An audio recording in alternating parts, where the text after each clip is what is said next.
Hello friends, I'm Sarah with Dandelion Seeds Positive Parenting, and here is a video for you about parenting when we as the parent or caregiver are under huge amounts of stress. We know, and I certainly know from example from real life, that when we are under huge amounts of stress, be it something that is going on within us or within our home or outside of us. Perhaps it's a national or international event that is causing great stress for us.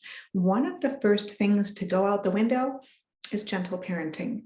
When we are feeling anxiety, when we are feeling fear, when we are feeling any of those feelings that start to overwhelm our nervous systems, our nervous system is going to do everything it can to protect us.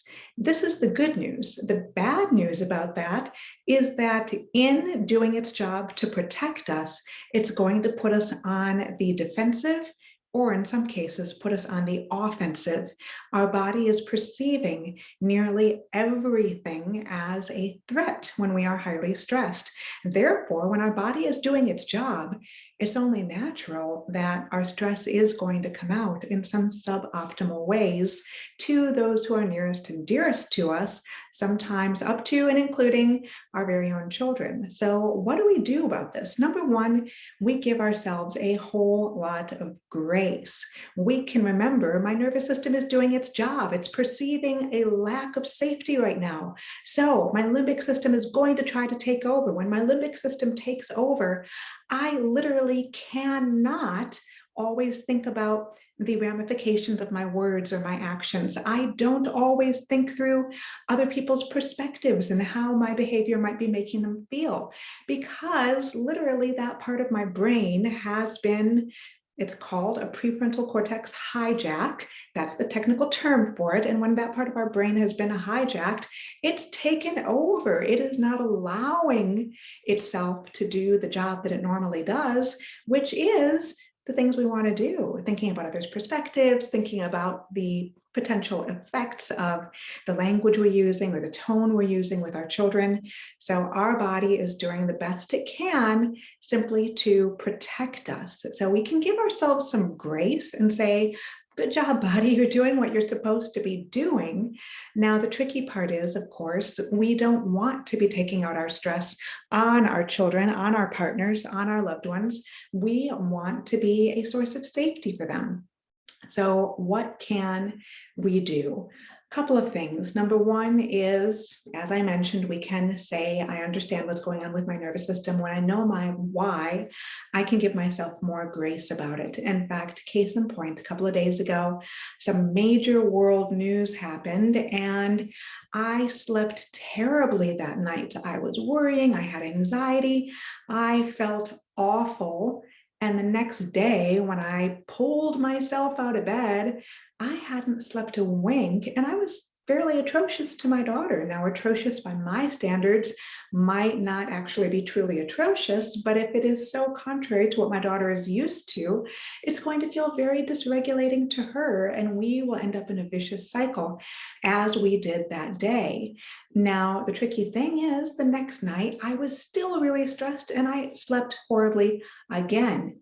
Well, guess what? Day two, my mood was not a whole lot better. In fact, I was probably even more harsh, even more demanding, even more critical than I had been the day before because I was exhausted. So I knew my why, and I share this with you because I want you to know that this happens to everybody, even those of us who know all sorts of tools, all sorts of sensory calming strategies, all the things we know to do literally can go away if the part of our brain that stores all that stuff can't recall it in the moment. So give yourself a ton of self-compassion. Now, when you are at a place where you can regulate yourself a little bit, you can repair with your child. This actually is a beautiful life lesson for them because guess what? Your child is going to have conflict throughout their lives. Your child is going to make mistakes throughout their lives. Your child is going to run into personalities that don't always mesh with theirs.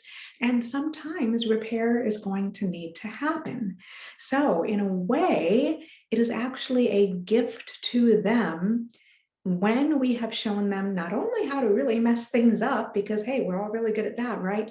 But also not to leave things messed up and instead to turn it into something good from which they can learn. Now, how do we do that? We go through the repair process. We take full accountability. We apologize. We say something like, and I've got other videos that talk about the apology process, so I won't belabor this point here, but we can talk about what we did that we regret without blaming or shaming the child for their part in it. Well, I acted that way, I yelled because you did this thing. No, it's not because they did this thing. It's because I was feeling dysregulated, or I was feeling anxious, or I was feeling whatever it is I'm thinking. I take full accountability. I take my child's perspective. I imagine that must have been really scary for you. Or I'm curious if that made you really sad when I talked to you that way. I wonder if that made you really angry. You can take some guesses as to what their experience was. Maybe you already know, but when you name it for them, you give them the opportunity to say, yeah, or no, it wasn't that, it was this other thing. And then you know more specifically what the repair needs to look like. Now, from there, we also know that it takes approximately 5 positive interactions with any human with whom there's been a conflict to compensate for every single negative interaction. This does not mean that we need to do 5 things perfectly. This does not mean we need to go and buy them 5 presents or anything like that. All it means is that the child needs to feel, or any other person for that matter, needs to feel approximately 5 times of feeling emotionally safe. Sometimes we can do something special. Sometimes we can give the extra hug. Sometimes we can do whatever it takes to refill their emotional cup, so to speak.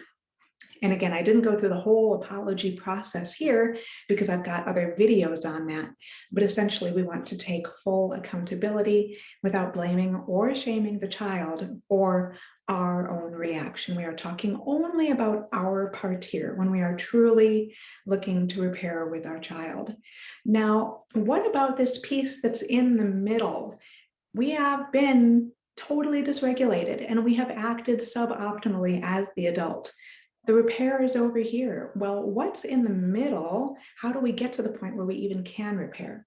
This is where, and I'm going to use this term very broadly, this is where self-care comes into play.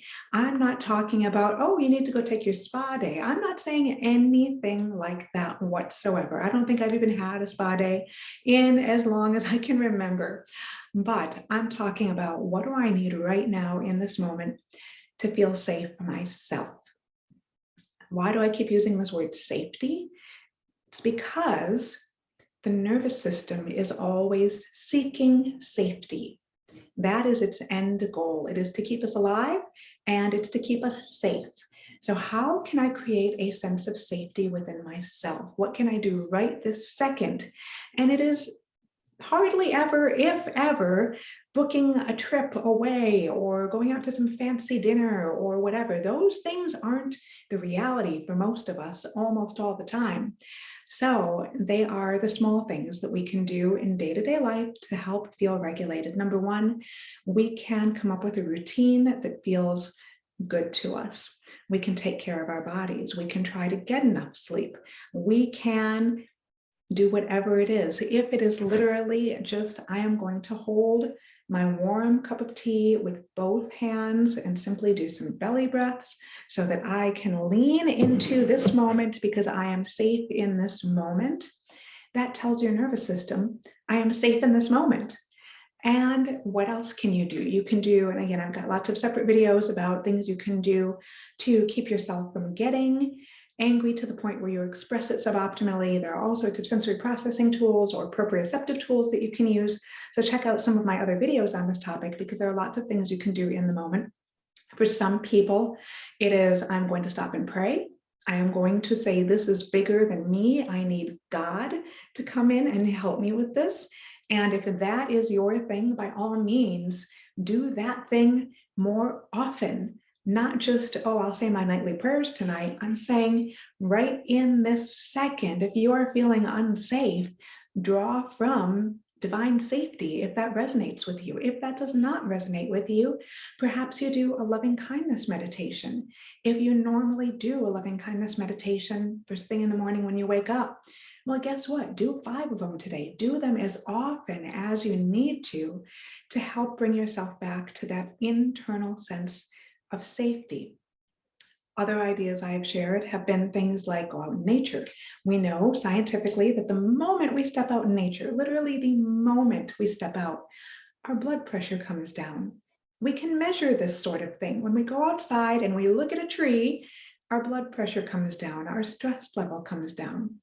We can let ourselves cry if we need to, because when we cry, we release some of the cortisol and some of the other stress hormones in our body because we let them escape in one of the body's most natural ways to express stress.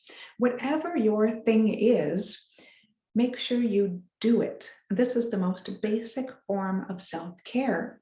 It's self-care for emotional safety. Because without that, you cannot get to the point where you repair. You cannot get to the point where you can reconnect. Because if you are attempting to reconnect with your child while still being totally dysregulated yourself, your child is going to pick up from you that something is amiss here. It's not matching up. The words that my parent is saying do not match what she is expressing through her tone or her body language or whatever. It needs to match up for it to work effectively and for it to feel emotionally safer for the child as well. So don't just do this for your child, of course, though, do it for yourself as well, because you deserve safety. I deserve safety. The whole world deserves safety. So by all means, do what you need to do to create whatever micro moments of safety you can create so that you can contribute positively to the macro moments of safety on a neighborhood level, on a family level, on a global level. Wherever you reach, you are projecting something. If you're posting on social media, if you are meeting with friends to go to a park or out to dinner, whatever, you are carrying your energy with you.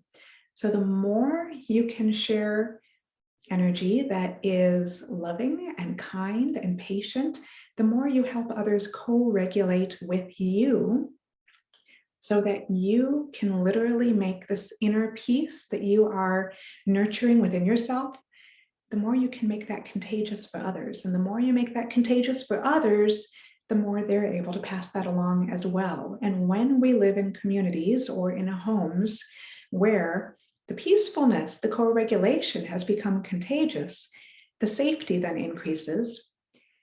Where the safety increases, the self-compassion can increase, and then you have even more capacity to take care of yourself, and it turns into a virtuous cycle rather than a vicious one. So once again, if you have been through incredible stress of any kind, I want you to know that your body is protecting you when you are being reactive. And the next step is finding some healing in here so that you can create the healing out there that you want in your home, in your family, and in your life. I hope this helps, and I'll see you again soon.